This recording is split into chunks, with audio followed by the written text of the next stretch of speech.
มาเบิงหมาหน่อยอยู่หลังบ้านนะจ้าเพิ่นกันล่างยางแข็งแรงจ้า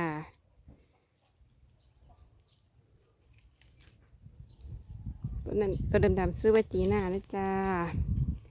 ตัวนั้นซื้อว่าไอล่าจ้ามันกำลังยางค่ะ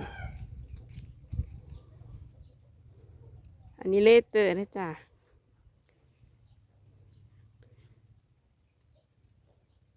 เอามาเมืองหลังมาอยู่หลังบ้านจ้ามา2 ตัวมีซื้ออะไรได้จ้าสีเทาจ้าเพิ่นกินเขากับนุ่มคุกใส่กันจ้ามันกำลังไงเขาบดได้จ้าเพิ่นค่อยกินได้ให้ตัวมันเป็นม้าหน่อยจ้า